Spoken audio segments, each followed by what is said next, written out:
you guys, it's Nalistine in my granny not granny panties, in my granny pajamas with some good spring twist, child. If you want to see a tutorial, well, I wouldn't say a tutorial, child, but a video about these very small mini twists, you can check out my other channel. I'll link it somewhere in this video once I post it. I'll most likely post that video first before this one, because this is more like a slight reading vlog. Happy Black History Month forever and always. But we're starting off good, I guess, when it comes for like the drama, the romance. So far I was about to participate in the Black-a-thon from Jesse from Books and Bow Ties, but to be honest, I'm just not interested in the prompts. I am more interested in the Missy Elliott readathon. So, and there's a reading along with my favorite club, and that is Black Prose Club, and they're reading the sequel to We Are the Origin, so by C.M. Lockhart. But okay, y'all, I hate to tell y'all, but like I didn't read the first book last year like I was supposed to. Listen, and the worst part is I got the audiobook, so I have no excuse. So what my plan is, they already had the whole schedule out for this month because they're reading the book for the entire month. So I want to catch up, so I'm going to like read through We Are the Origin, the audiobook. I don't know if I actually own the second book, but I don't know if I have the audiobook for the second book, so I can catch up at a faster pace, because I like, you know, audiobooks is like the best way for me to read, especially since my mind is always racing. So I have something to focus on while I'm doing other things, you know, like the plot while I'm doing work. So there's that. So literally I just downloaded the first book so I can like catch up and read. But recently, the first two books that have been heavily on my mind is You Look Beautiful Tonight by L.R. Jones, and hold on, wait, let me see the book details. And also Can't Let Her Go by Miss Alexander, and that one is a Black love lesbian romance. And I don't know how long it's going to last on Kindle Unlimited, but right now on Kindle Unlimited you can listen and read it for free for now, so that's why I got it. So I figured, you know what, how far am I into it? So I'm 53% into that book, Can't Let Her Go, and it's more of a friends to lovers type of stuff, and it's just so comforting, you know. It's just so, I don't know, my child, these main characters are fine as hell. Okay, then you have You Look Beautiful Tonight, which is more of a thriller, child, and I'm 77% into the book. Child, the main character in that book is stupid as hell. Okay, this is gonna be a spoilery vlog, I guess, again. But all I gotta say is, for You Look Beautiful Tonight, girl, like there were so many decisions in hindsight that she should have been like, come on girl, you are a whole librarian. You know, the plot of that book is that she's a librarian. She's always looked over, like always being ignored, well, very introverted, doesn't go out the box as much, always stays to her routine, kind of like me. But the only difference is she be stupid in certain areas. Like, someone is clearly stalking you, right? You got the notes, and like this man who and her friend basically created a fake, no, not a fake, but created her dating profile for her job because she wants to experiment with her friend. So I'm like, you did that without your friend's permission? But from the beginning, she started receiving weird ass notes. And there's this weird guy at her job on the second floor that always keeps watching her. And now here's the thing, read ahead. You can skip this part or skip this entire vlog, don't care. Spoiler alert throughout this entire vlog, to be honest with you. But she meets Adam. Adam is who is interested in her. He's thinking about bringing her out the shell type of stuff, but the way he's talking to her is mad creepy as hell, and the character even says it's kind of creepy and everything. And then like, girl, listen to your instincts. It's like she just be missing her instincts, and I don't like that stuff at all, to be honest with you. This may be a 3-star if anything, but like, oh god, ew. Anyways, I don't like how okay, spoiler alert, like again, Adam kills somebody, her ex-boyfriend, Kevin or something, and he's like, if you go to the police, I know where you are, and don't you dare think of going. What the hell is that on my hair? That better be some lotion. It is. Anyway, so like I said, it's like, girl, I don't care. Like, part of me, like, but then again, she's a white woman, so our situations might go differently with the police. But I'm just saying, you a white woman, you better go to the police. Like, listen, this man has been stalking me. I don't know who he is. He brought me over to him, but she already like fucked up by like, first of all, when she was supposed to finally meet Adam, it's in this abandoned ass building on a random ass floor, and he managed to find her apartment, right, and sent a dress with that fits her exactly. That don't tip you off, girl. You never met this man, and it's like, you know, this version of Twitter, not Twitter, Tinder. And already you like, oh, I'm gonna go on a date with this man and finally meet him. And like, even though there's so many warning signs, and she's like, there's some warning signs about this. Well, you know what? I'm gonna take charge finally in my life. Listen, now's not the time to take charge of your life, sweetheart. I'm gonna need you to go back in that shell and listen to to your instincts, okay? Go back into your little turtle shell that protects you, because clearly you went out and guess what? Chop off the head, because immediately Adam's not there, of course. The notes are getting creepier, because he admitted that he was the one sending the notes before, and like she hung up and was like, listen, you're right. And so, and it's like, girl, no. And she's like, I'm tired of being overlooked. But like, girl, no. You can do that later time. Now it's time for you to survive. She's not listening. She's not listening to none of her instincts, and that's what pisses me off about this book, because I know damn well, like, no, especially, ain't you a librarian? Come on now. Girl, I expect more from you. With that being said, she is, she gets to this abandoned building. He calls her and is like, look into the window. And it's Kevin. And it's like, Kevin, the ex-boyfriend. And she's like, Kevin, you need to leave. And it's like, already Adam is like behind Kevin and kills him. Straight up kills him. And she picks up the phone. And he picks up the phone and is like, you better not call the police. I know how to find you. And I don't know. And I was like, God. First of all, you would have never been into this situation if you had listened to those warning signs the first time. But no, you just had to be, no, I really want to come out my shell. Girl, no. As an introvert, welcome to the club, baby. Sometimes we got to protect ourselves. The best part about being an introvert is because you're so quiet, you observe everybody. And like, people start snitching on themselves when you don't talk. And this man has been snitching on himself ever since he made contact with you. What is wrong with you, girl? What is wrong with you? I'm just pissed at this woman, but I'm going to see if she goes to jail or not. I'm going to see if this white woman goes to jail or not. So we'll see. On one hand, I kind of wish that she don't, but it's just whatever, child. And girl, come on now. Get it together. Anyway, so right now I'm at the not midway, because I'm past that point, right? I got at least 33% left. But basically, it's like, she's like, she might be fired from her job. She might be all of this stuff in her father's situation. Child, it's a lot, but and like, finally she reached her boiling point and tell Adam, no, I'm done playing these games with you. Don't call me no nothing. And I was like, oh my God.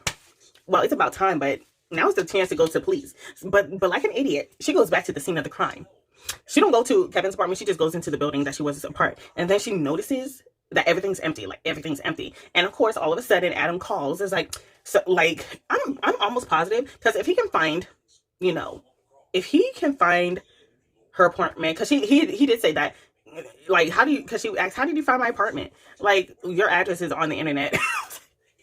Damn. Now I gotta look at, like, let's see, my address is on the internet and see my personal information and all that stuff. But one thing I hate about this girl already is that when they first got to, it hasn't been in a whole week. So clearly we know that something happens because she done murdered somebody. We don't know if it's Adam or somebody else, because now I'm starting to think, is it Adam? Is it a whole group of people who's fucking with this girl? I don't know. All I know is she's in danger and it's all her fault.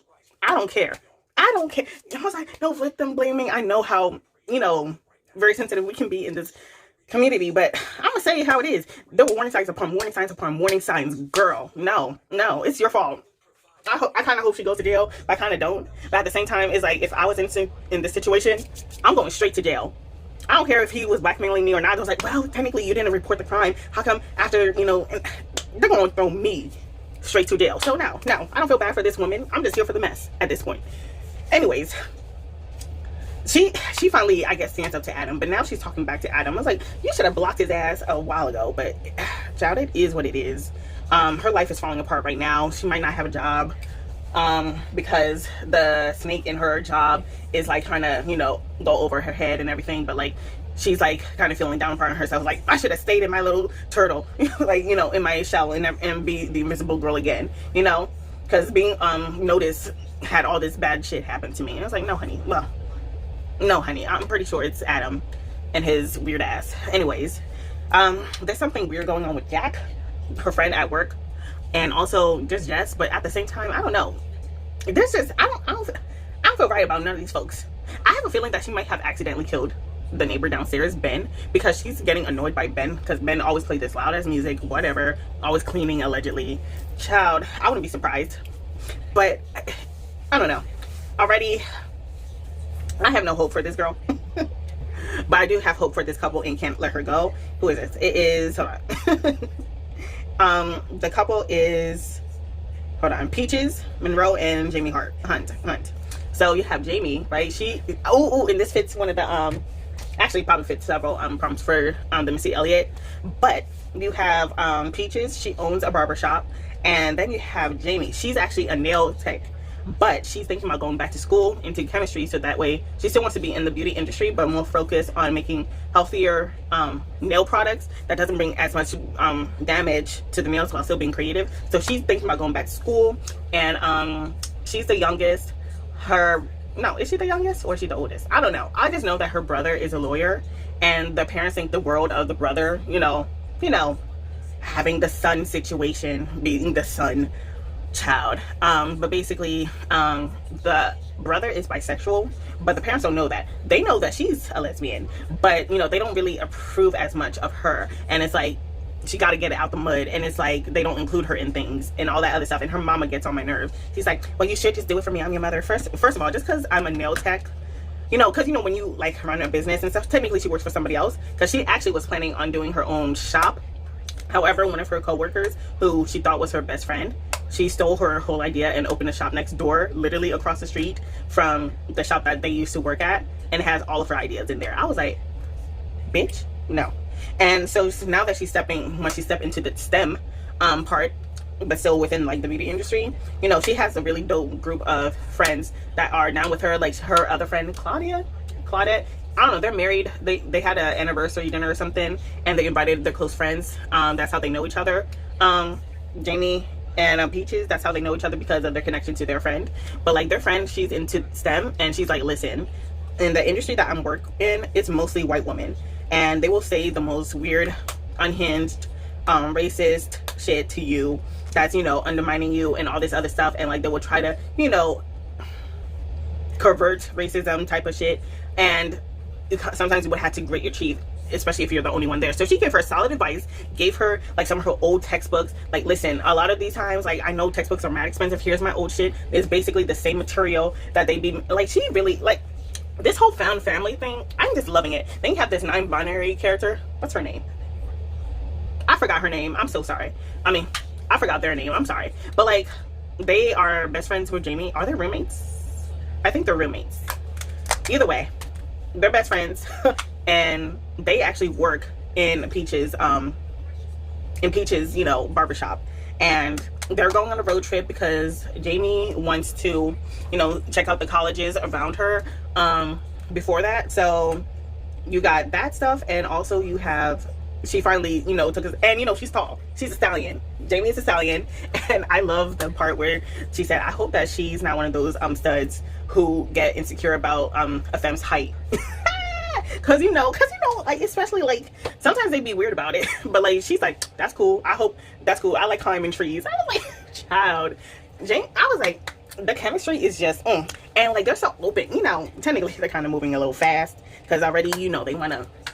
But it's like, honey, I don't think it's been a whole week yet. Technically, yeah, y'all friends and everything, and I like it because like here's the thing, right? Jamie confessed to Peaches at the dinner anniversary party, whatever, that she likes her. And mind you, Jamie's tipsy, so she's like all tipsy, tipping over a little bit, and like Peaches, such a gentle woman, such a gentle woman, is like, listen, I'm into you too, but at the same time, come back to me when you're sober. That's when I know that you mean it. I was like, amen, because I'm not doing anything with you like drunk like this. So I was like, I know that's right. I know that's right.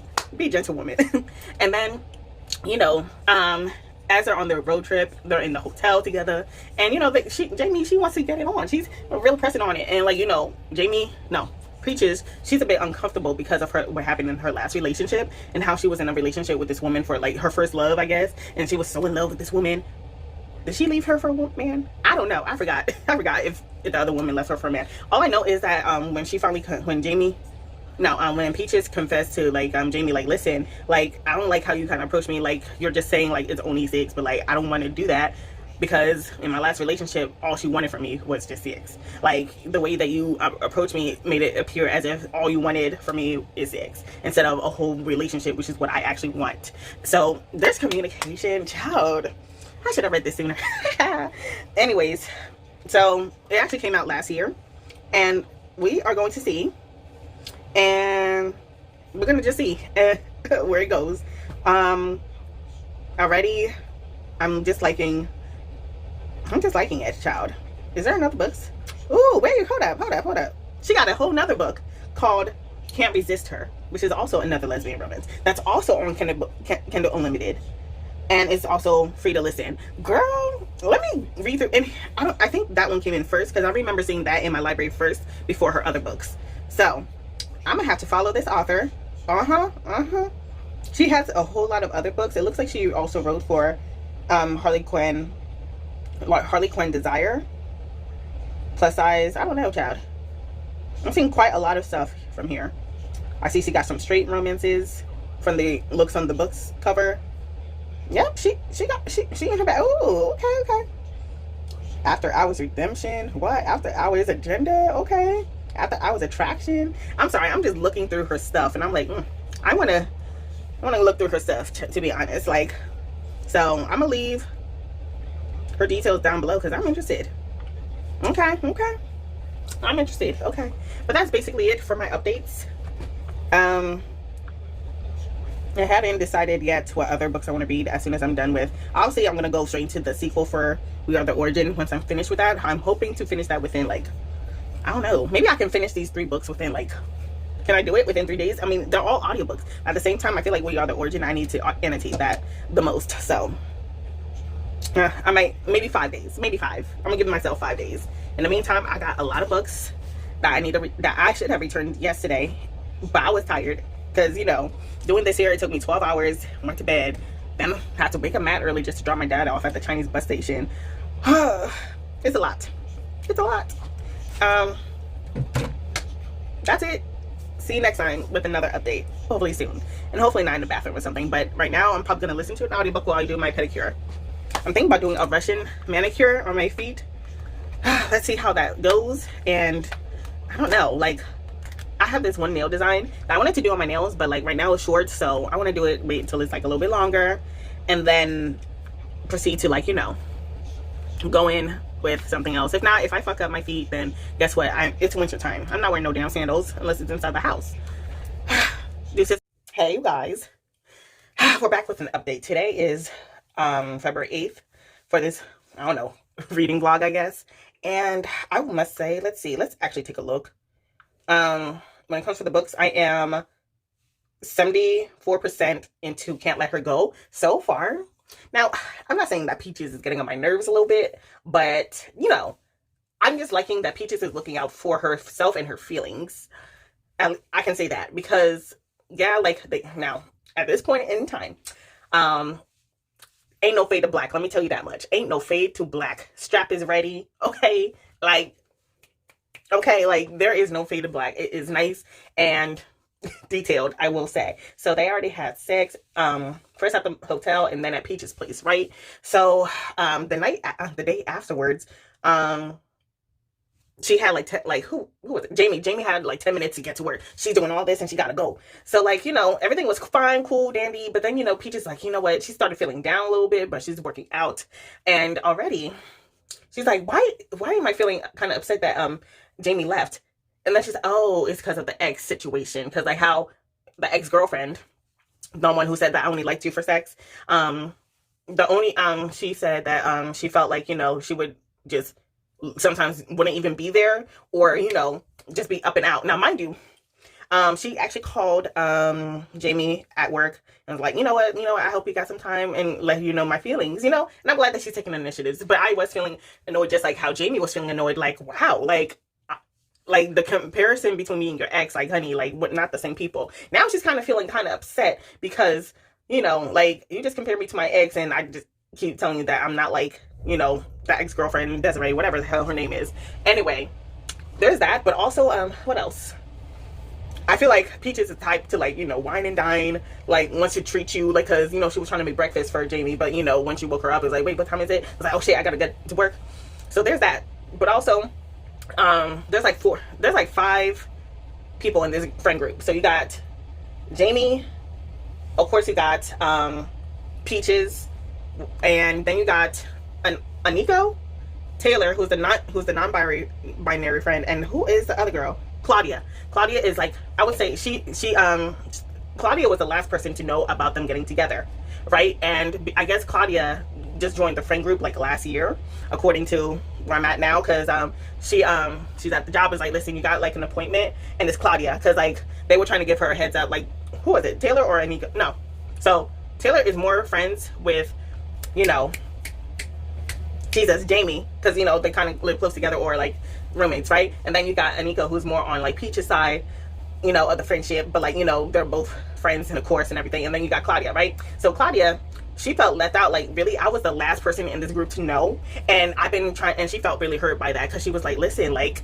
I feel like the fifth wheel in this whole friendship that we got going on. And and of course at the time, part of the reason why Jamie didn't tell her was because she felt like she didn't approve of it. And, you know, and Claudia was like, you're right, I don't approve of this, because she's not a huge, she doesn't really believe in friends to lovers situation, because she feels like if something goes wrong, it's going to break up the entire friendship that they got. And she like literally let her know, like, yeah, the reason why, and not to mention, like, I'm like the fifth wheel. I feel like if anything was to go wrong between y'all, it's like the friendship that I've had with you four, it's just going to be broken up, because y'all going to be split in two, and meanwhile I'm stuck in the middle. Meanwhile, like, I'm literally the last one to be knowing these things, not to mention part of the reason. And like, you know, she was expressing her feelings. Everybody is expressing their feelings and communicating.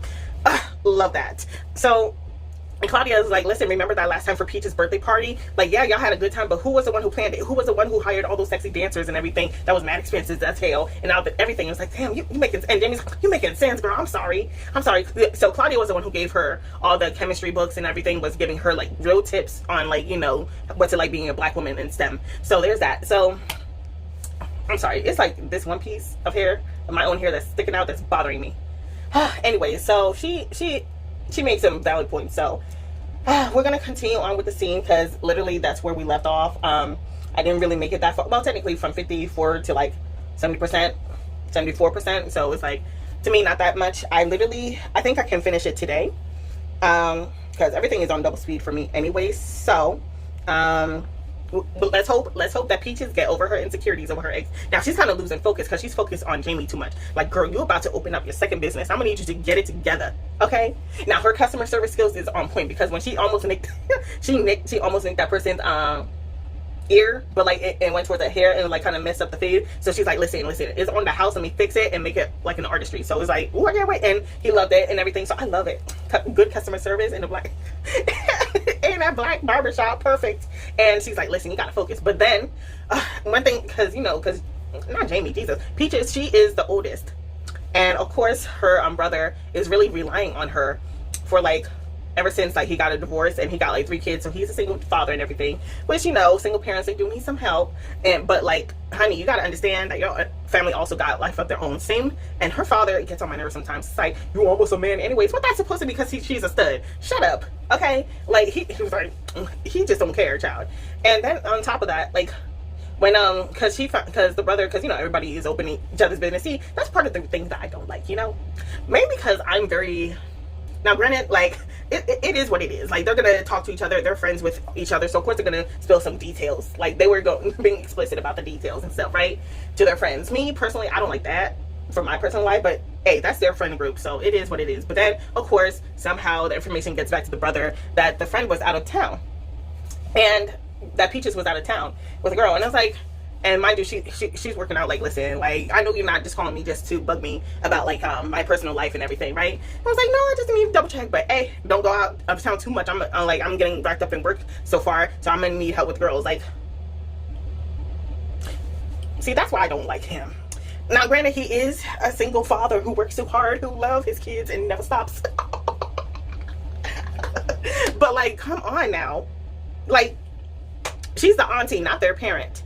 Like, what you mean that don't be going out of town too much because I'm gonna need, like, what? Excuse you. She hasn't told her family yet that she's about to open up a second business, but she told her coworkers and stuff. But it's like, come on now, like, you can't, like, she's about to open up a second business, well, open up like another shop, so that's gonna take more priority than taking care of your kids. I'm sorry, sir, you gonna need to find a sitter. Like, what's his job at? What is his job? And also, what happened with the mama? Did the mama, like, leave you behind? I need to go back. I should have gone back and checked, but I'm not going all those pages. We're like page 200. I'm not going back in those pages to find out if the mama, like, completely abandoned them or if they co-parent. Because if they co-parent, nah, I'm sorry, you're gonna have to set your things to the side and like your mama babysit or something. But like if she like completely abandoned, I may understand. But at the same time, where they live at, Texas, I'm sure they got some nice daycare centers.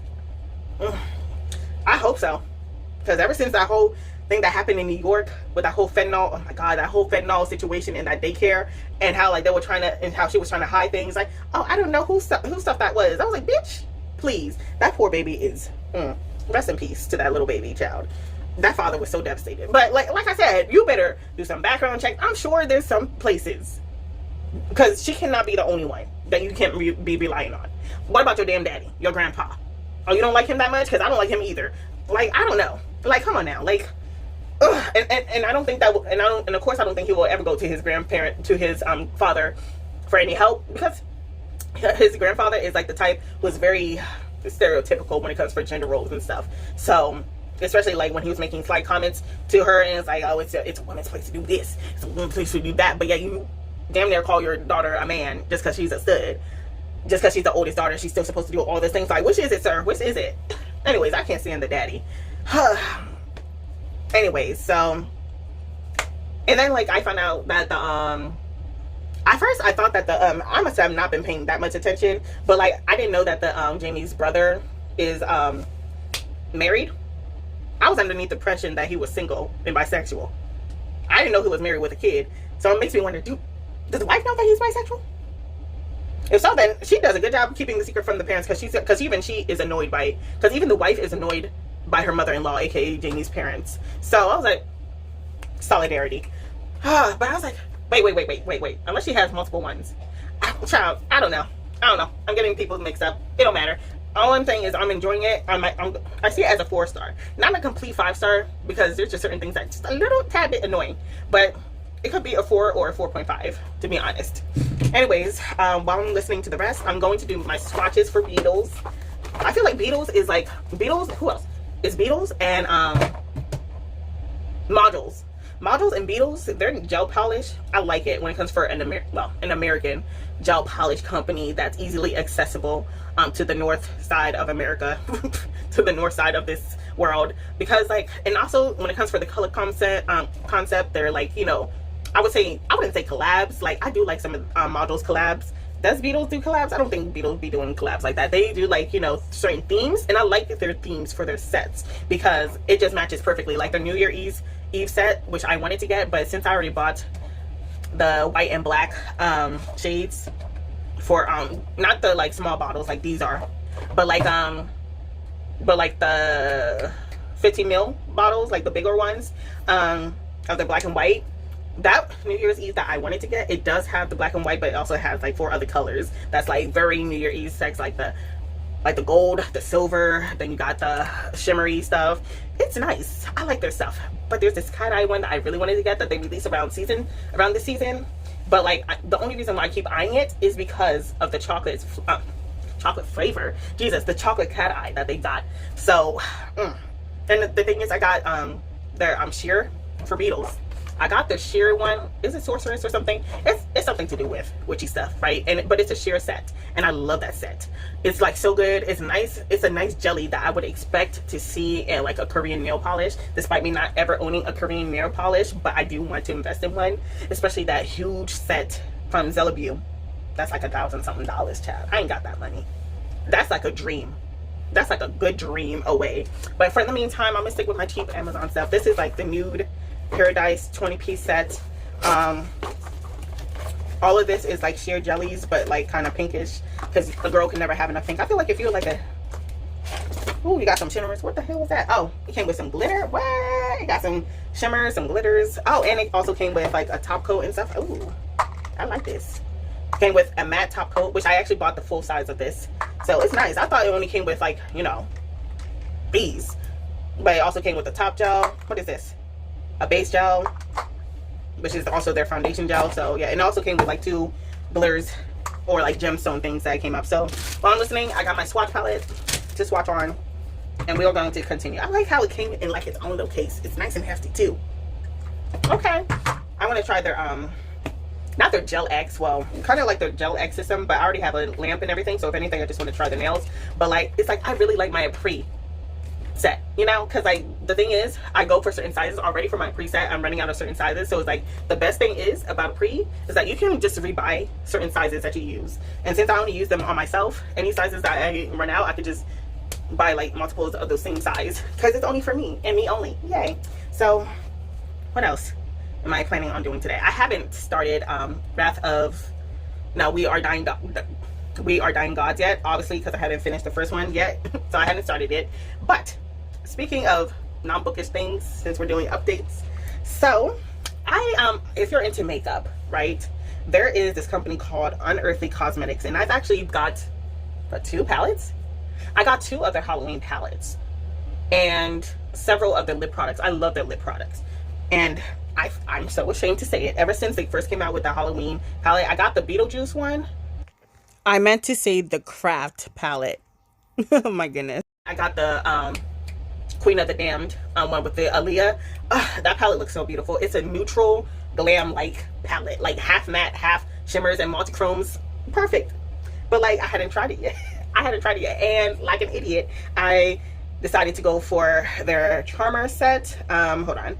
I decided to get their boxes because like every year they do like some kind of box. Like sometimes it could be, I would say, I wouldn't say once a year. Like maybe it completely depends on like the season. Like right now this is like their Valentine's kind of thing. But I got the box. It's called Charmer from Unearthly, and I must say the packaging looks good. That's what got me. And everybody in the mall says that their quality is great, and I'm so glad that they decided to go into smaller, because I've always been interested in this stuff, but it's like, it's so fucking big, child. It's only me, myself, and I'm not a makeup artist whatsoever, so when will I ever go through this big ass eyeshadow pan? So I'm glad that she kind of got, like, it's like the same formula, but like, you know, smaller pans, because like, who's gonna use that? And it's so nice, you know. Like I really wanted to get the winter, I actually still might get the palette, but I wanted to get their winter collection one. It didn't start shipping until January because of something that got backed up. It's literally just her, I think. But like, so they have a B-Day, a mystery box, and I got the second pre-order because like, you know what? No, I'm not gonna miss out this time. Cause, child, you know, purple is my thing. Purple with pink is my thing. And as you can see on whatever I'm showing y'all, it's starting to show y'all. Hold on. It's starting to show y'all some of the things, you know. It got the makeup brush, you got lip products. I love their lip products always, and I think it's a liquid blush this time around, and makeup brushes. However, they finally revealed the palette, and I'm like, I should have waited because now I'm starting to think, you know what, let me wait, let me see some swatches on dark skin, and then we'll see, because I know the shimmers are banging. That purple looks good, you see that purple, but like the bottom half, I don't know. I can only see myself using like the bottom half, like that periwinkle shade that's in the corner. It looks like Crave, right? I think that looks like Crave. The purples, yes. Sweet Talk, yes. I don't know about Crush. Crush doesn't seem like my thing, but I feel like on dark skin it might look a little washed out, so I might have to use a lighter base. Or if I wanted to tone things down, I could go for a darker base. Okay. And like that weird turquoise shade that I see in the corner. But yeah. Okay, it's starting to warm out on me now. I'm talking to y'all about it, but yeah, it looks so gorgeous, and I can't wait for it to get it here, because already the people who got the first pre-order, it already got shipped out. She already made the second pre-order, so I don't think I'll get mine package until like early March maybe. Same with the Bella Beauté bar. Let me show you, because let's see, let me look it up for y'all. Jesus, I'm not looking for that, I'm sorry. So when it comes for a Bella Beauté bar, they did a collaboration with what's her name? Jesus Christ. It is not Danessa. Jesus. It is the Andrea Nicole. And I follow her all the time. Like whenever I want to look at indie swatches and see if I want the palette, I go to her Instagram because she got the good swatches and she's dark skin. So I'm sorry, she's darker than me. So if the swatches look good on her and if the eye palettes look good on her, then I know it's going to look good on me. So she had a whole palette, as you can see right here, that's purple themed, and me and her, she said purple is her favorite color, so is me. She prefers like the more blue, cool tone purples instead of the warm tone purples. Me, I like both. I don't mind both, but like, now that shade is looking more blue. But yes, like I said, I cannot wait for that to come to me. But I need to check um, for my information and stuff, because like I ordered it as soon as it dropped. As soon as it dropped, honey, I placed my order immediately. Now I kind of wish I could go back. I don't know if it's sold out yet, but like she also came out with like what's it called? What's the thing called? Like, you know, like those little pigments, those shimmery pigments, and I'm not confident enough to use those yet. I see people do that all the time with the ooh, you see some more swatches? Hold on, let me show y'all some more swatches, child. It looks so beautiful. But like you see those pigments, those loose multi-chrome pigments. Yes, it's a multi-chrome pigment, so it's like so beautiful. It's all loose. She's showing it to you right now. Like I'm not confident like in using that. Maybe it's like a little dust, like a little, like how would I even use it? I need to see a lot more tutorials on how to use it. So there's that. So anyways, that's enough makeup and nail stuff going on. So hey man, that's it. I'll see you with another update next time. Okay. Hey guys, so quick update. Literally, I just finished You Look Beautiful Tonight. Child, I'm gonna get that shit a 2-star. First of all, spoiler alert towards the end.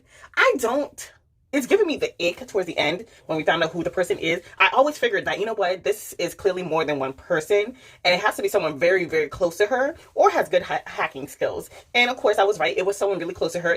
Turns out to be Jess, her best friend, who is the rich person. Because it's like, bro, like, I don't like how, because apparently Jess, trigger warning, like, child, when Jess was younger, she was, you know, being molested by her father, pretty much. And I guess she's always, and as they reveal everything, like, because like Jess started saying something, like everybody around her was saying weird shit around her that makes me think, is that Adam? Is that Adam? Is that Adam? Turns out Adam is one big person, because she, Jess, with all her money, hired like this assassin group or some shit, some kind of weird special ops group.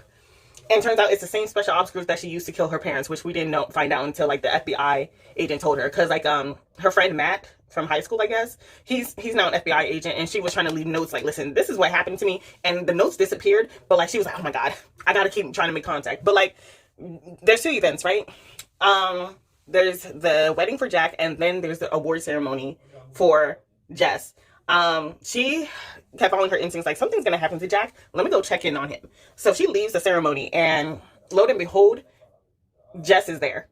Jess is like, you should have been here with her. And it's like the whole villain speech, and and I'm shocked, of course, but then like, you know, because throughout the story you follow her like kind of escaping, because you know that she murdered somebody or killed somebody, because she's all bloody, she's trying to escape the area. And I was like, what the hell is going on? So this is like the part where everything is climaxing.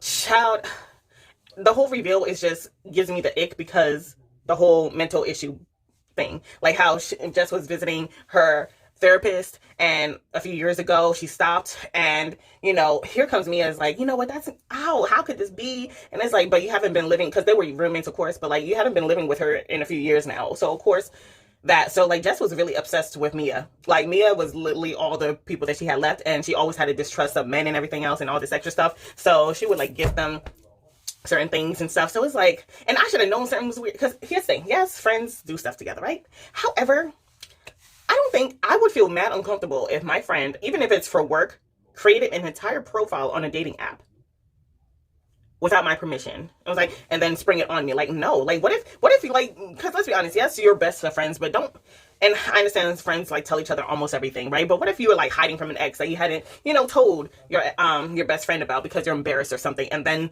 the ex is on the app, and then they find you, because I don't like that shit. So I should have known from there, but like it just gets revealed later on, right? But the whole mental, like, she's a crazy person, she's a crazy woman trope, I don't like that. And she was the villain all along. I don't like that shit at all, because then it's revealing more that she killed her parents with the same group that was stalking her and stuff, that she hired these folks to do that, and like she was really not like in love with her like romantically, but it was like obsessed, like this is my only family left type of shit. And I'm like, damn, like that's kind of fucked up. But at the same time, like they can't really corroborate if like her father actually hurt other children besides just Jess, you know? And even though, and nobody looked into her father's death because nobody liked him. So there's that. But it's like, still, I don't like how like it was kind of used as a turning point, or like the motive for her going crazy. And like, yeah, she definitely needed help. But at the same time, it's like, it just left a really bad taste in my mouth, to be honest. I was hoping for something better. I don't know what I was hoping for, because it's like, I felt like it was definitely more than one person, but I didn't expect that, you know? But that was so weird. Anyways, what else? What else? It was, oh yeah, I feel like her and Matt, the, the friend from high school who's now an FBI agent, I feel like they're going to be romantically involved, but I don't care about this. It's highly a sequel, but no. But like, yeah. And then Jack is alive and everything, and good for that brother, but like, I don't like this book. I was hoping, I was thinking of it being a 3-star because it was very mid. Like, ooh, I was like, ooh, but it's like, no, that just plummeted down to a 2-star. So I'm not feeling it at all. And there's something else that I got. Oh, speaking of which, a package came in today for my bullet journal. It's actually a printer, and I actually got 2 printers. Now, the first one is like this pink one, but like the picture quality kind of sucks, and it's making my black skin washed out. So I saw this YouTuber. She does bullet journals, and I saw, and you know, when I was getting inspired to do my bullet journal this year, because I figured, you know, instead of having 2 separate journals with my ADHD mind, I might as well combine the 2. Like my regular life journal and like my reading journal, so I can like use it every single day, like force myself to use it every single day, because if I'm not using it for my personal life, I'm using it for my reading stuff, right, bitch? So I found this YouTuber, and she's like, you know what, when I was, because I don't have these little printers with the stickers and everything. I have a printer, but like we haven't used that shit in years, mainly because ink is mad expensive, and yeah, sure, that'd be usable, but like with everything that I'd be typing everything, I'd be reading stuff off my phone. I've really, like, anytime I really have to print stuff, except for if my mom sends me to print stuff for her doctor's note and all that extra shit. But other than that, that's really often. So I don't be printing stuff as much like I used to back in high school when papers and finals and all that extra shit. And maybe back in college when I needed it. But by that point, what time in high school did I stop using that printer? That regular ass printer? Honey, I stopped using that printer somewhere in junior year of high school. That's when we was like, no, we're not paying for no damn printer ink in this household. It's too expensive. I should probably figure out how to get that thing started, because, honey, there's dust on that shit. That's how old and unused it's been. But I have, like, this one printer that I bought off of Amazon, of course. Let me see if I got it. Hold on. Let me see if I got it. As usual, I can't find that shit. Anyways, it's pink. I'll post a screenshot somewhere here. But the picture quality when I first used it is good. And I don't know. It's like, I should have probably watched more YouTube tutorials, because when I first bought it, I rarely used it. I used it to print some selfies and stuff, because when I was wanting to like do some stuff, but like I didn't like how washed out it made me. And I don't know if it has to do with the light quality, because it's, you know, one of those, you know, those pictures that you kind of flick over and stuff, but it's very tiny. And I like it. It was cute, you know, but like with what I want to do and like how big I want my pictures, because I tried editing it in the app, and it is just so, it makes everything washed out no matter how much you edit it, and I don't like that shit.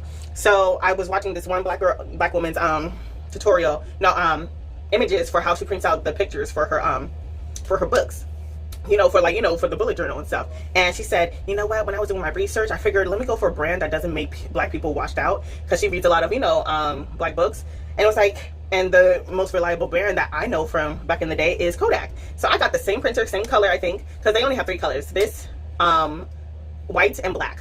Child, of course I'm gonna go for the unique color. I'm gonna have to put my name on it and something. It comes with like a nice cartridge. I managed to get it for 80. I suggest putting like an alert or something, or, you know, like put it in your Amazon cart, but don't buy it yet, because, you know, Amazon always lets you know when prices go up and down and stuff, or when you save it for later. So like during that time, I've seen it go for $89.99, and the package that I got was this plus 2 packs, well, 60 pictures, you know, for this, because it's how it comes in is like this little cartridge that you pull out if you need to replace it.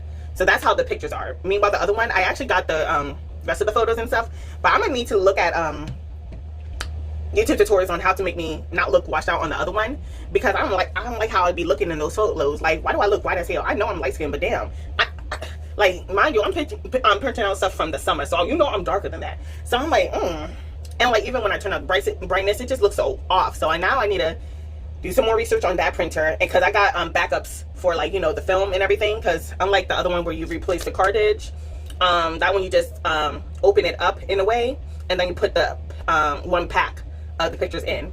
And this one I feel like is so much better based on her review and how she did it, because I don't have like the little sticker, like, what's that popular brand, Circuit?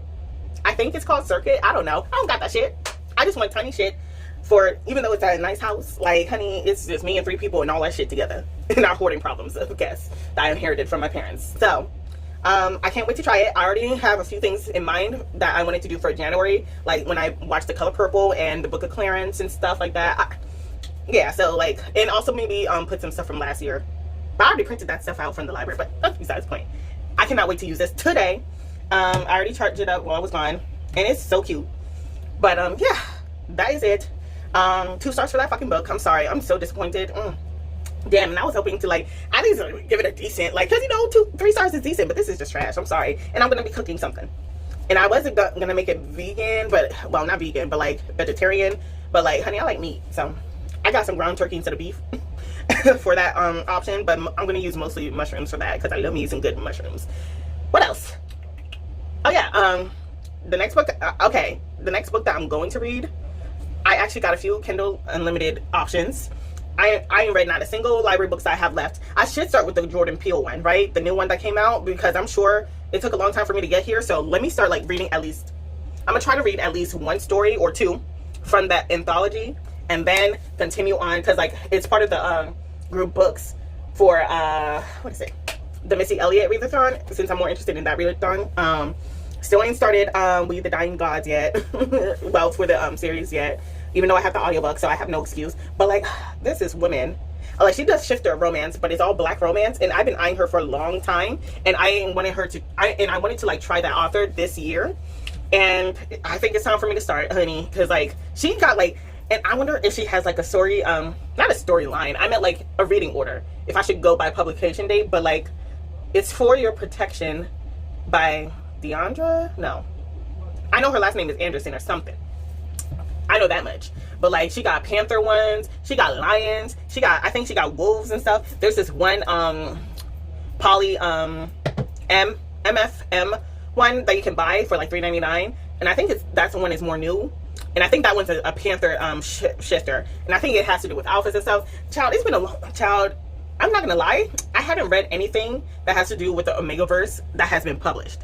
It's always been through fan fiction, and to be honest with you, even if I get a taste of it in fan fiction, even though it's with my favorite characters in fan fiction, I don't stay, you know, connected to it enough, because the Omegaverse is just, I need to watch even more YouTube tutorials, well, not tutorials, but like videos about the Omegaverse, because like, I know, like, I don't know, child, Omega's all powerful, I don't know, how, listen, and betas and stuff, everybody go crazy over betas, but I need to sink myself into the world, so that way I can enjoy the fan fiction of my favorite characters, and also enjoy some of these these Kindle Unlimited books that I see everybody in the mama recommending to me. Like, cause like I would get like recommended, like, you know, the people that I like to watch a lot, they read Omegaverse, like, even though they're not into it as much, they still read it, and it's like, this is great and everything. I was like, I want to be one of them girlies too. I understand a little bit, but like, I don't know, maybe I have a feeling maybe I was into it when I was younger, but it didn't get that far before dark romance and fan fiction took over my life.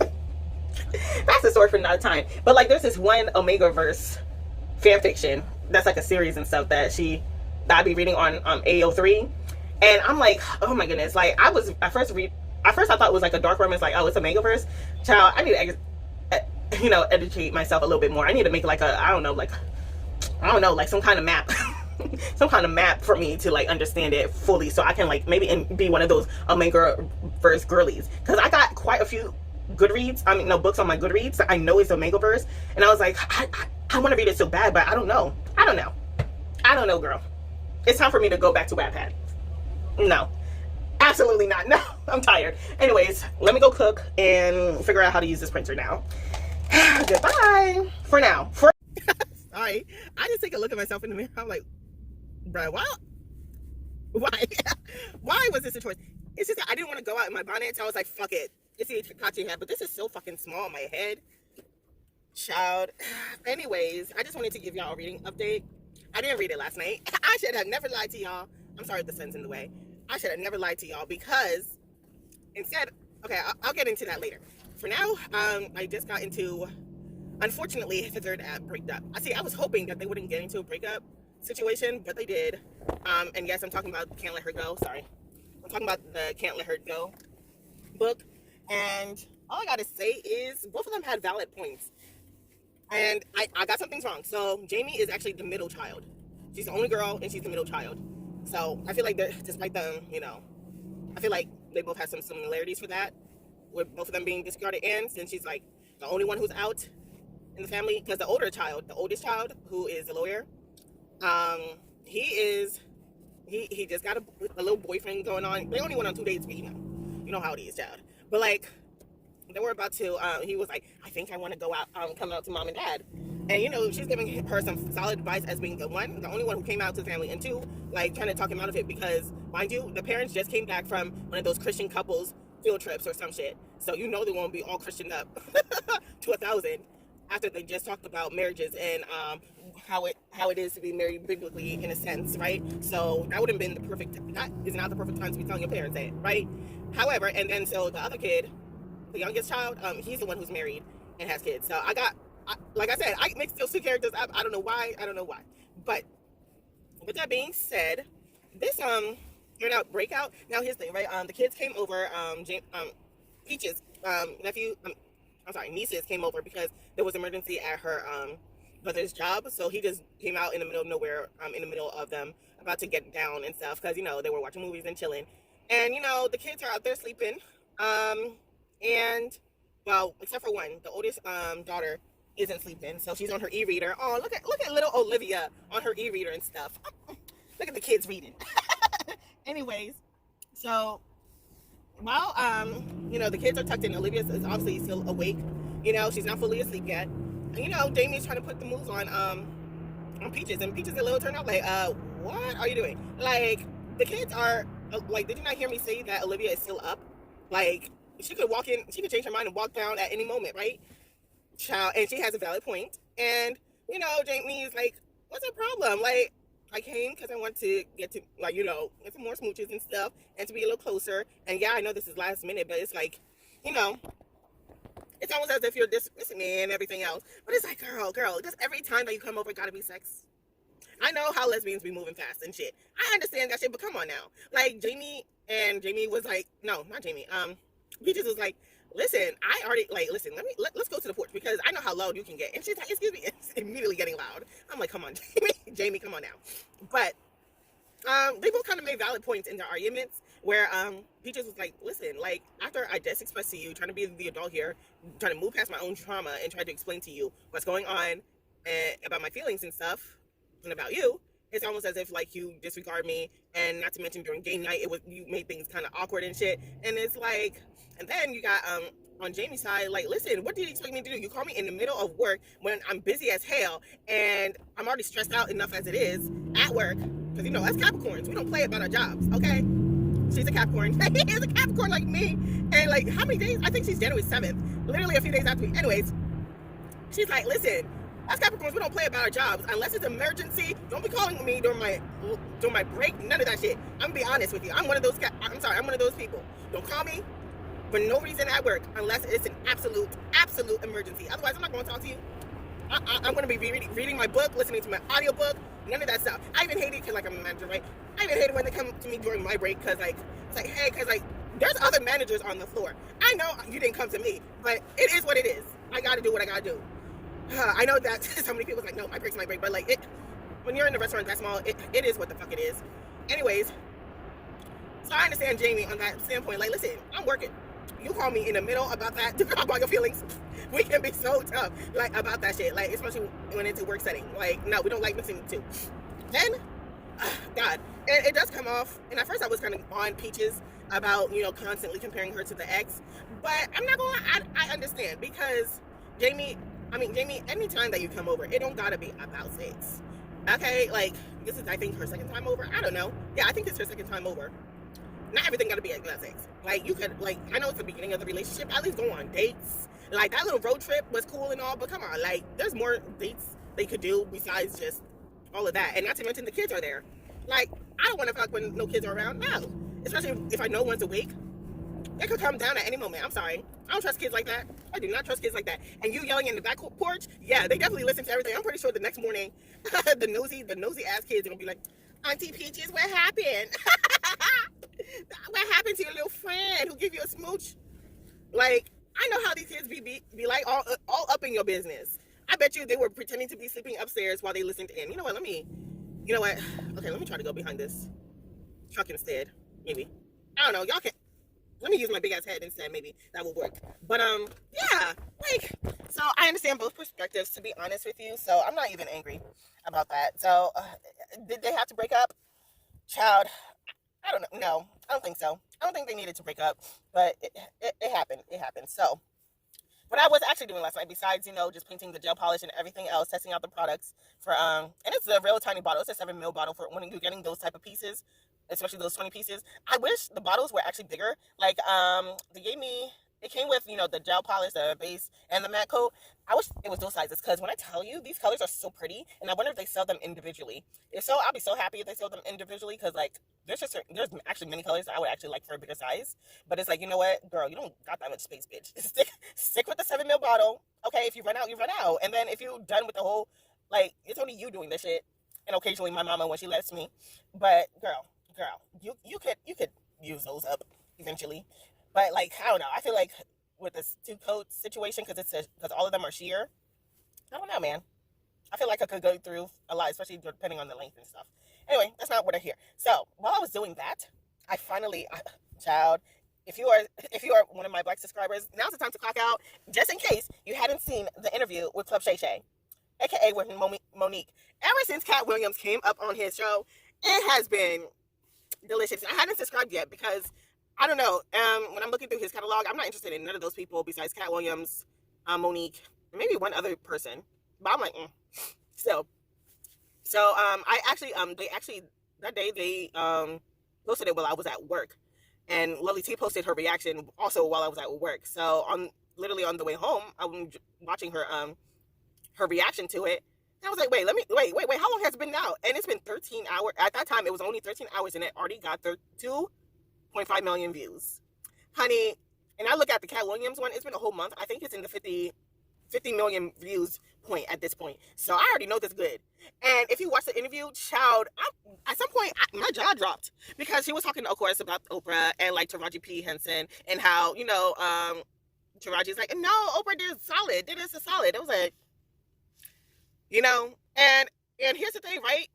When she said, because when you watch some of the interviews with Taraji P. Henson during the whole not Get Out situation, no, when she talked about her experiences on The Color Purple and or in Hollywood in general, and how sometimes they would have no food, or like poor quality food, or like how she said on the set of Empire she had roaches and infestation of it at her trailer.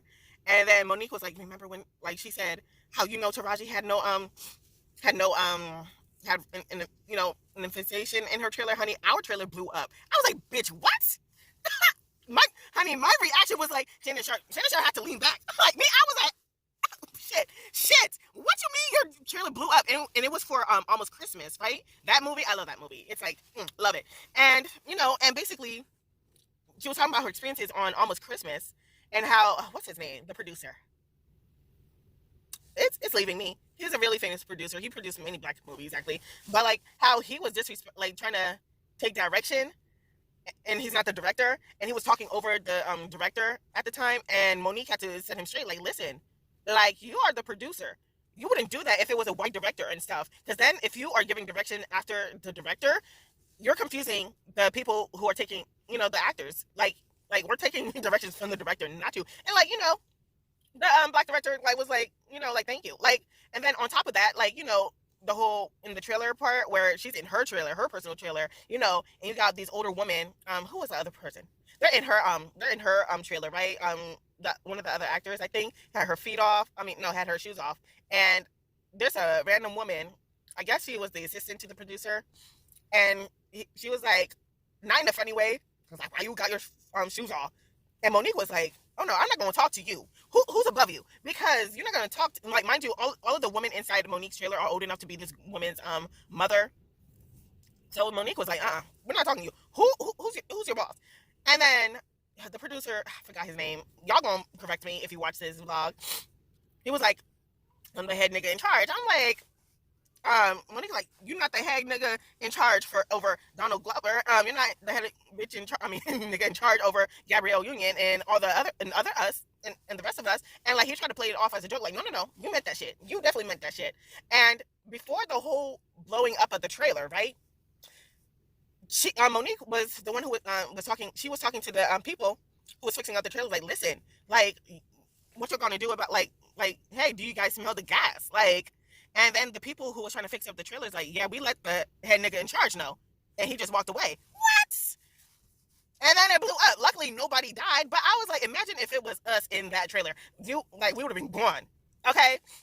And the only thing that they were more concerned with was, since she played the aunt in the movie, I guess she was wearing a whole bunch of wigs. And it's like, they were asking more about the wigs and about their own safety. I was like, bitch, I believe every word.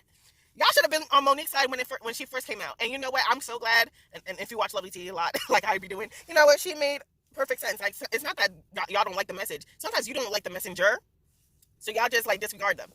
And like, just like, and she used a perfect example of Claudia, the woman who was before Rosa Parks, and how the NAACP didn't really pick her because she was impalpable for white people. And even though she wasn't like the first person to be sat in the back of the bus and saying, no, I'm not going to be sitting in the back of this damn old ass bus, like, because she was a dark-skinned woman and she's a teen mom at the time. She was 15 at the time when she got arrested, and for not, sitting in the back of the truck of the bus. But, because like it didn't fit their image of what they wanted to present to white people, they was like, okay, we're gonna pick Rosa. I was like, damn, and I'm glad that she brought that shit up. It's not that you don't like the messenger. It's not that you don't like the message. You just don't like the messenger. And it's like, and she was the one who kickstarted the whole movement off her back, off that 15-year-old's back, child. And it's like, and she's like, listen, history tends to repeat itself. Like, if you don't know it, you're going to repeat it. I was like, that's right, Monique. That is fucking right. So, of course, Lee Daniel, I remember he did go up publicly to apologize. Meanwhile, Tyler Perry and everything. And like, it's crazy because I remember hearing the audio of Tyler Perry admitting that shit. And ain't nobody, and still, to this day, and I feel like now it's because Age of Aquarius and everybody is now living their truths out. I feel like now people are willing to receive it, but why didn't you receive the truth? When she had the audiobook, not the audiobook, the audio of Tyler Perry saying that shit, and y'all still was like, and then y'all gonna turn around and say, well, you shouldn't have been recording him. First of all, everything that she did was legal. Period.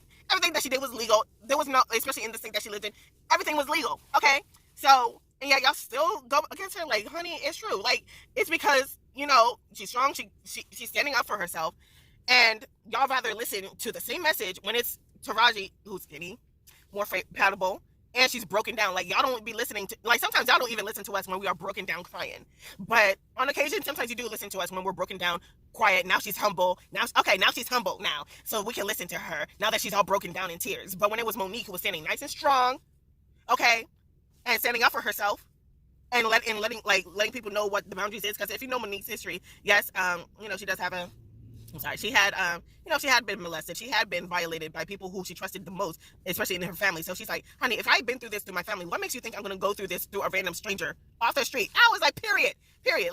Like, no, like, sometimes it'd be your own family who teaches you how to make your own boundaries and cross the sign right then and there, period. And I'm like, but it's crazy. I'm like, and it's crazy because, like, till this day, I still haven't watched the Monique interview from Oprah. And, like, I would see clips of it here and there, like the image of, like, her mother and her brothers up on that stage.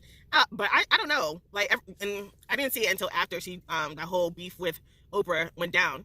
But I never watched the entirety of the clip or the entirety of the interview because it's like, you know what? Let me not. Because if she don't like people calling her mama a piece of shit, even though Monique admitted, yes, my mother is a piece of shit, but that's still my mother. Like, I'm like, you know what, let me not watch it because I'm going to, like, because say the same thing. Because, like, it's crazy because, like, listen, like, it's crazy how, like, you got people who are the same age as my mother telling me that my mother's a piece of shit. Like, they were right, but still, that's my mother. You should have never done that shit. Anyways, that interview, gems upon gems. I wonder who the next interview is going to be. I'm not going to subscribe to find out. I'll just wait till Black Twitter tells me. I'm going to wait. Oh, I should have been on Black Twitter to see what's going on. But to be honest with you, I already wasted enough time as it is. I should have just done the polish and then went to bed. But the interview, even on double speed, was long. So I was like, you know what? It is what it is. I had an appointment. Well, I had to drive my dad to his doctor's appointment at before 8:15. Got here on time, thank God. But, like, I only got like an hour and a half of sleep. See, this is what I be doing. Anytime that I work the night shift and I know I don't have, like, or if I'm off today, like I am today, or if I have to work the night shift again today, not that I do, but I'm off today, then I would just stay up mad late. Like, the latest I stayed up from the night shift was until like 1 p.m. the next day. And that was only for this. That was the longest day. Other than that, I, on average, is either between 4, 3, or 5 o'clock in the morning. Sometimes 7 if I'm on my phone and reading a book when I should be falling asleep. But you know how it is. You just read a good chapter and be like, oh, oh, oh, I really don't go to bed, but oh. Anyways, let me finish this book up. And I don't know, I was on Instagram looking at some recipes. I'm like, you know, I might try that. I don't know, like, I want to clean up my diet, but it's like, I don't know. Like, I love me some meat. So, we'll see. We'll see. I'm really interested in these vegan recipes, but only time will tell if I actually like it. I do love me some good mushrooms, so I love mushrooms. Anyways, next time I'll be back with guys. Back with an update. So I forgot to mention that I guess that's because I didn't film my January TBR. So by the time you're watching this, hopefully it's actually been filmed and posted. All I gotta say, well, not January TBR, wrap up. All I got to fucking say,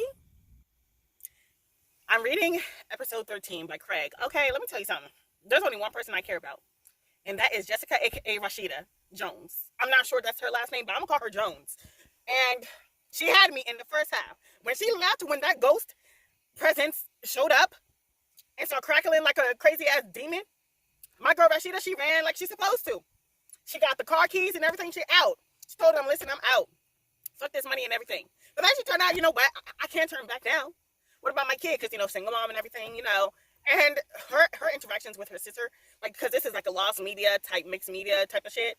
I like how the interactions between, or whenever her sister talks to her, she's like messing with white people doing crazy shit. That's the title. And I'm like, girl, yes, exactly. Ghost hunting with white people and shit. Child, anyway, she's the only black person there, right? Rashida, and she's the actress, right? All I gotta say is, girl, you should have never went back. There's only 47 plus minutes left, or 40 minutes left on the audiobook. All I'm saying is, my girl should have left and never returned. There's other money, girl. There's other money. Okay, I know you're an actress and everything, but honey, sometimes you gotta do what you gotta do. You gotta do what you gotta do. But this shit right here, after what you just saw, that made you run in the first place, and you got the nerve, you got the car keys and everything, and you decided to take the van back to complete it? Absolutely not. And look what happened. White people doing white people shit, splitting up in the maze after they keep talking about the fucking Minotaur and shit. And obviously there's a huge maze, and just like how I expected, I feel like the entity or ghost are the ones who created the tunnel, and it's like the minute that you like go deeper and deeper in, you won't be able to find your way back. Even if you like that one cop did, where he is leaving stuff behind. Well, he forgot after he has to run from the demon and shit, or entity. He dropped, you know, at first started dropping markers, you know, just to make sure that if he gets lost, he can find his way back. You know, like Hansel and Gretel type of shit. But no, I have a feeling that even if you did that shit, I feel like like the entity or whatever the fuck is going on over here is going to mess up or like kind of change the room type of stuff, where like rearrange the maze and stuff, so you won't be able to find your way back.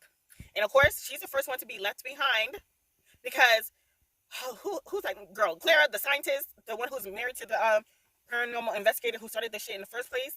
She decided while they were sleeping to go in by herself, and she left a note saying like, oh, I went back by myself. First of all, I don't believe that shit, and neither did the husband. I'm like, I know my wife. She didn't go by herself. She's too much of a scientist. She wants to figure things out by herself, hoping that because everybody wanted to go back, so she tried to push people to go back. But obviously the husband like, no, we're going after her. And of course, all the white people was like, yeah. Jessica was like, hey, Jessica, Rashida Jones, even though she should have never went there, they gave her opportunity. The one folks gave her an opportunity, like, listen, you don't got to come with us. You can go back now. We want to blame you. Child, she went down into that deep tunnel with them. Fuck that shit. You should have left the very first time when you were in that van. Drove all the way back to the production company type of stuff. But now you decided to drive back. And now when you had the second opportunity to leave, you didn't go. Take it. I'm so disappointed. You should have listened to your ancestors. And now look what's going on. You're going mad. You're going crazy. Like, this whole tunnel situation is driving people crazy, honey. It's driving people mad, bad shit crazy. And look what fucking. And now, like, and it feels like a dimension. Like the tunnel was like a portal into a dimension type of shit. You got time warps and shit. It's just a lot going on. Already, someone is dead. I have a feeling that just like the scientists before killed each other, I have a feeling they're gonna kill each other just like how they're doing now. Because the cop, he didn't let nobody know that he had a gun. But when I started hearing the gunshots from like the other person, the cameraman's perspective, I'm like, honey, you're gonna be the first one to die. You are going to die. Someone's getting shot. And look and behold, because he had a knife and everything to defend himself, because he knew, because, you know, he had an abusive past with the father. He started hearing his father's voice. taunting him and shit. And it's like, you know what? He grabbed his knife. I'm trying to confront my father type of shit. Knowing damn well, your father's probably already dead long ago. Why would he be in this tunnel? Whatever, child. Anyways, the enemy is messing with him. He's trying to go help his friend, the cop. Child, the cop shot him because, mind you, he still has the knife in his hand. So the cop wrote an official report as if he's still a cop. Mind you, he's the next cop, right? And he wrote an official report. So God forbid, I don't even know. I don't even know if he really was coming at him with the knife, because the maze, the entities, it's messing with people. We already know that this house has the ability to mess with people's perceptions, because she's looking at, like, at the very beginning, you have like the notes and stuff from the previous scientists that Claire, whatever the fuck her name is reading and stuff. Like, okay, these are from, the scientists before, so she's reading it and stuff. And at first, right, and then she decided to read it on her own. Next thing you know, she comes back like, which one is making the joke and everything? Because now the notes are written in her handwriting, say, and it's like going through each subject, actually, like, the team member stuff, as if like it was written long ago in her handwriting. And it's like she's thinking that this is a prank and all this shit, so they're arguing and shit, like, because already when mind you, this is like the last episode for the season and everything, so they're trying to pick up the next episode, the next season with the network.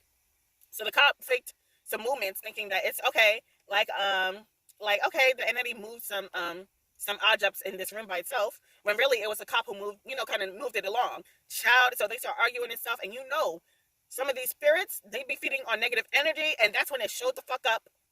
It showed the fuck up. It showed its presence. Oh my goodness. All I gotta say is they should have never went into that tunnel, and now everybody doing white people shit separated into the fucking tunnel, which is like a maze, because and I already knew that it was gonna be like a maze-like situation where it constantly moves, because they keep mentioning, the scientists before said, beware the Minotaur, beware the Minotaur. Who the fuck? And now my girl, Rashida Jones, she probably gonna be dead. Because it's like messing with time. So we know it has to do with time and shit, this weird tunnel and shit, but already she's walking back by herself with a flashlight that's already dying and shit. And of course, just as I expected, when she went back to where they supposed to be there, it's gone. It's fucking gone at the very top, because like it's 8 miles. It's a small ass house. Ain't no way that these scientists built it by themselves. So obviously it's the entities or whatever portal that they done opened. Child.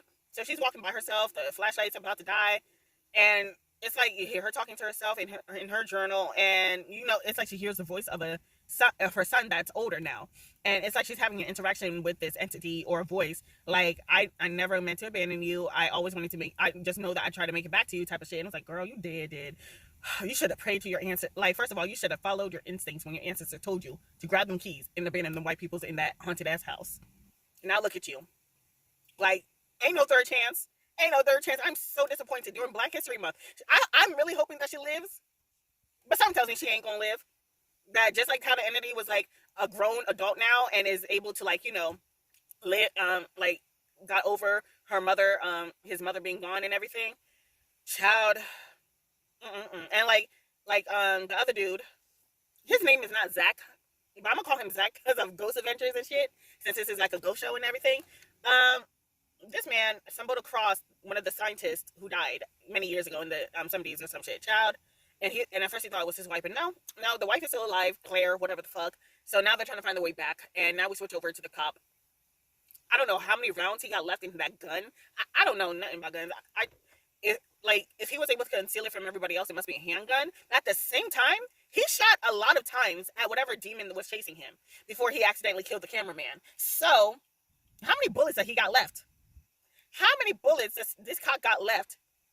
Because that was a lot of shots that rang out. Because I'm listening to the audiobook, very scary. Let me tell you that much. Very scary. But like, how many audiobook? And his thing, right?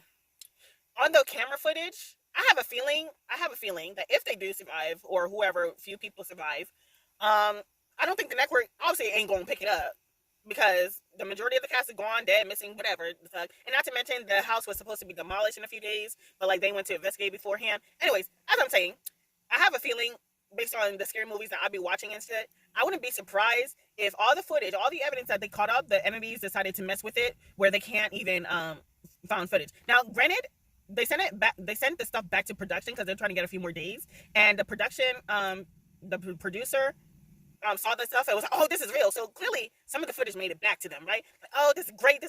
I'm gonna talk to the my execs and everything and let them know, like, continue on with a part 3, because it was supposed to be a part 1 episode, but then as more and more stuff came out, they decided, okay, let's make it a part 3. Child, let me tell you something.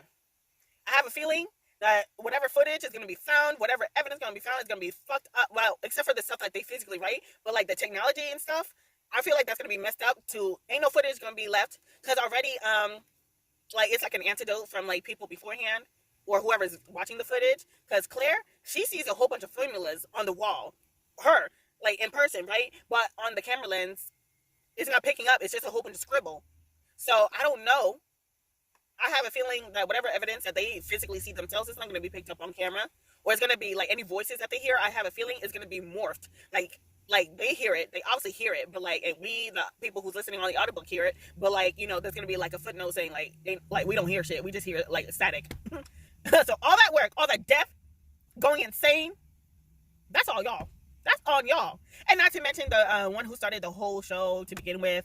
I'm calling him Zach because he had an experience when he was younger with like his imaginary friend who turned out to be ghost named Tammy. And then now as an adult, and he claims that Tammy passed on, with I actually believe.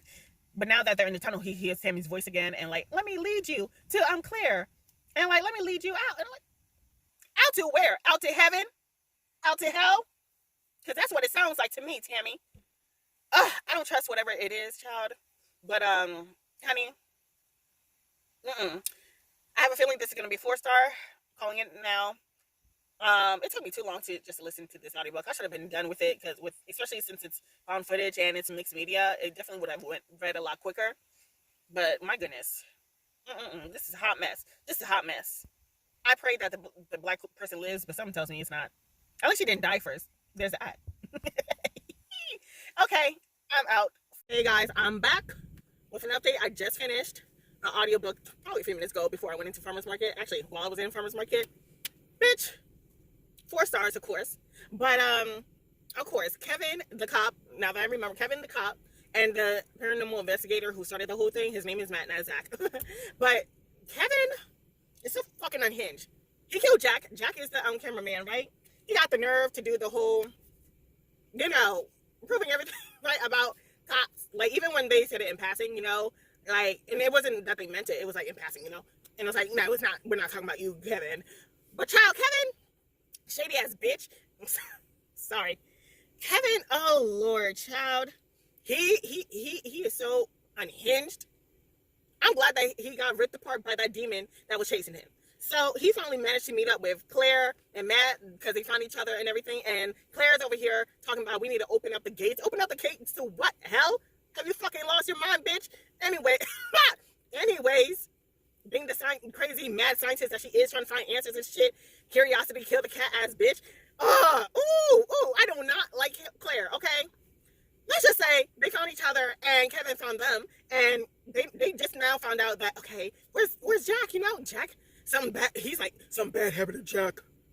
Like that monster who, remember, because like, you know, at the very beginning, it has like an interview type of situation going on about these folks and like how they got into the paranormal industry and all this extra stuff, what the purpose being here, you know, to make it more personal, you know? So, in the very beginning, you know, Kevin, he's talking about his time, you know, being a police officer, and how he kind of got laughed off by his other crew members, because he was talking about how his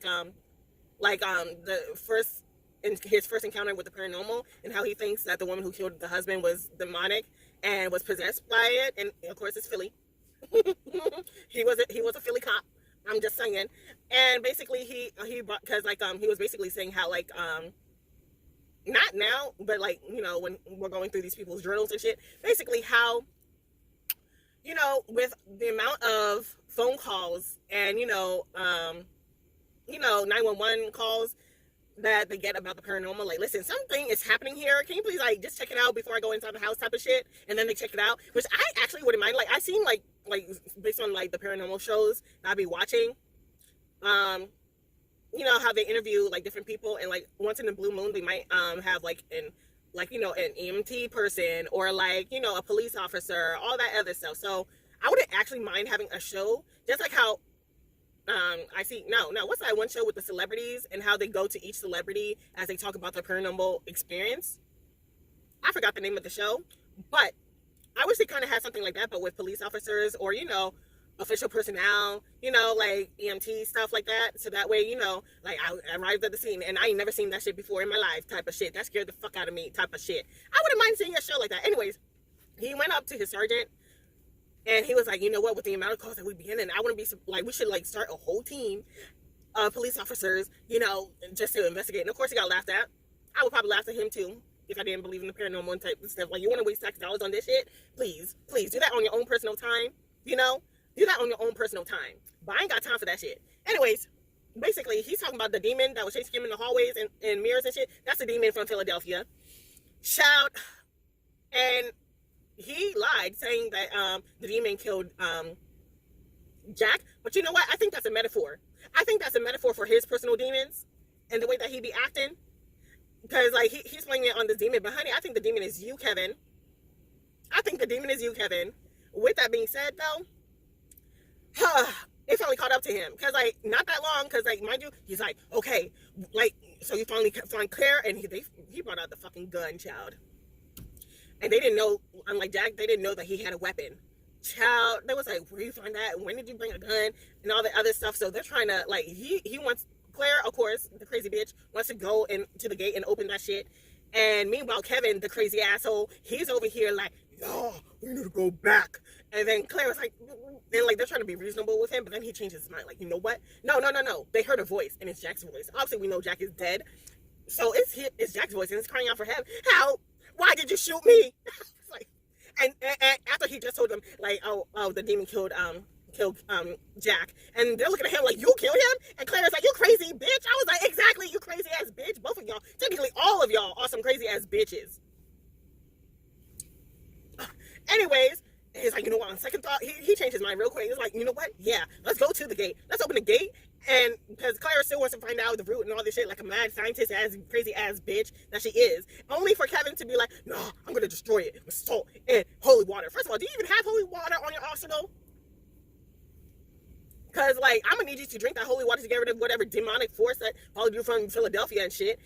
Anyways, that shit pissed me off. So they changed mine. They're on the way and they're running because Jack's voice is getting louder and louder, and it's coming from behind. Now, Kevin, like the crazy person, I'm thinking that he's about to shoot one of them by accident. He turns around and shoots at whatever entity is following them. Honey, did not work. He empties his magazine. Thank God. I don't know, his 9mm or something like that. Anyways, it's empty now. So that demon got onto Kevin and shot him apart, child. Thank God. And threw his body into an abyss. Thank God. Over the bridge or whatever that they're crossing. Anyways, somehow they got separated, or maybe like the maze opened up and, like, you know, Mark, he fell.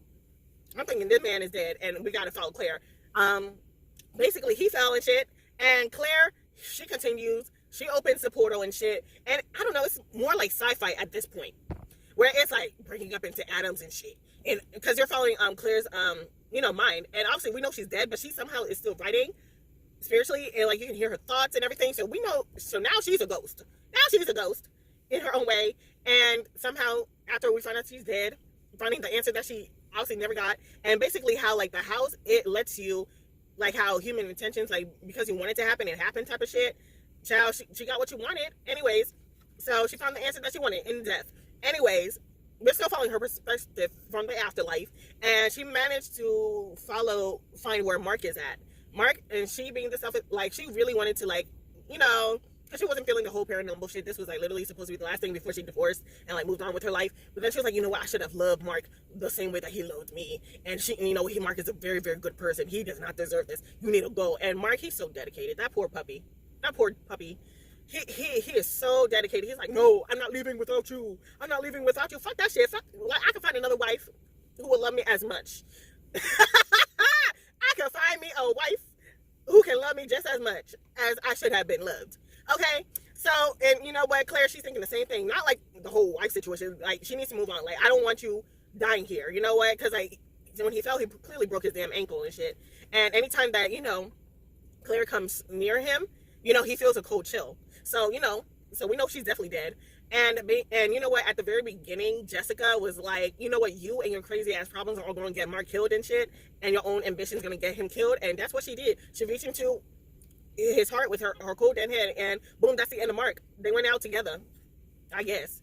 So I guess they reconcile in the afterlife, and now Mark is finally finding out his own personal mysteries of what happens after death, and that's how we knew he's dead. But then she's like, "There's one more thing I gotta do. Jessica's still alive." When she said that shit, I was like, "No, no, you crazy ass white woman, leave Jessica alone." I'm thinking she's gonna go kill her too, and then because of that, I'm thinking Jessica's dead, and like somehow they managed to like fast forward a few years because they found the journals, the footage, all of that stuff. Some of the footage, like I said, is sometimes undetectable. I want to say undetectable, but fucked up. Some of the footage are fucked up, but some of them are still remain, like how the hand came out the well and everything else, the apparition, all that crazy ass shit. So people are now thinking, okay, is this fake? Is this real? Because, you know, it's like modern time and everything. And then it fast forward again. At first it was 3 years, then it's like 5 years, and how they have another paranormal show, you know, kind of like, I wouldn't say the unexplained or something, you know, something like that, like the unexplained type of show, and be like, 5 years ago, this it's literally an episode about episode 13, and like, these paranormal people are gone. Is it a hoax gone wrong, or are they, or is this something that more that meets the eye type of shit? So it's all of that shit, and then it's fast forward again, and it's a random ass family that we don't know, and the little boy is like, you know, being on camera recording, and I guess they're at the beach or some shit, and I guess at the time they see some they see some kind of woman. No, on the camera, the boy sees some woman walking, and you think with a backpack on, and she looks haggard and everything else. And I knew that was Jessica. I knew that was Jessica. It's been 5 long years. 5 long years. I knew that was Jessica. And then the boy is like, mommy, look at the woman. And like, of course, the husband is like, oh Lord, this place attracts a whole bunch of weirdos and stuff. But Jessica, she clearly lost her mind. She's like, it's not real, and she screams in agony. Mind you, a few years ago, clearly they don't know what happened to Jessica. They don't know what the fuck happened to Jessica. You had like, they had an interview like about 3 years ago, how like, and it shows like an interview with Tammy or something, like Jessica's, or aka Rashida's older sister. Like, no, I know my sister. She would have never abandoned her son like that. We need to find out what the fuck happened. And she told me the last time that we talked to her, she told me that she was scared and worried. Okay, because that was the last text message to each other. And she was worried and shit. We need to find out that she would never. And then fast forward to the last page, we found out that Jessica's alive. Now, we know that she's alive. But here's the thing. Obviously, the tunnel and everything with the whole time situation and all this extra shit, and how time is so, because like even then it's like I don't know, it's so weird, like with the whole time situation, which is why I call it part sci-fi, you know, part paranormal, part and it's crazy how like I kind of wish I had the physical book so I can like, just in case they had like, you know, the symbols and stuff, so I can look it up on Google, because you know, hold on, as far as that, basically when it comes to the whole time situation, I'm starting to think, is she fast forward in time, got out of a portal or some shit? Or is she in a completely different dimension where it's just like our Earth, or in a different, you know, time loop? Because there's this fan fiction I'm reading where, you know, it's time travel and stuff, but it's like, as they explained it, in one of the time travel fan fiction I read, how like, you know, the woman is like, listen, you fixed the timeline, you know, like you fixed the war and stuff before the war even happened, for this timeline, but your timeline that you originally came from is gone. Like, it's gone. So you help the people, like everything that was supposed to happen, you managed to change and save this lifetime or timeline. But the one that you originally came from, like, what was it? Like they had to like kind of first kill somebody, but then they decided, you know what, it's better to like change his thinking before, you know, he becomes evil and, you know, just kills and starts a war and stuff, that type of situation. So like they managed to change his mind, so now the evil person is now a good person. But it's like, yeah, and like when they ask the person like, okay, can we go back to our time, like, I'm sorry, your time is gone. You're stuck here, live the best life of your life. So I'm thinking, is it that situation with my girl Jessica? I hope not. I hope that she's in a random country, and you know, she just came out the time where she gonna need therapy. She probably gonna be stuck in a mental institution. I'm so sorry, girl. I'm glad that my girl is alive, but damn, you should have followed your ancestors, Jessica. But what was I saying about the whole symbols and stuff? Like, because the physical book, I remember like when I checked it out a few months ago when it first came out, how like it did have mixed media and stuff. However, since I don't have it with me, I wondered if it had, you know, the symbols and like certain, you know, things. Because Claire, when she was dying and stuff, like how she said, like how I remember dying is that I look into Bathsheba's eyes. I was like,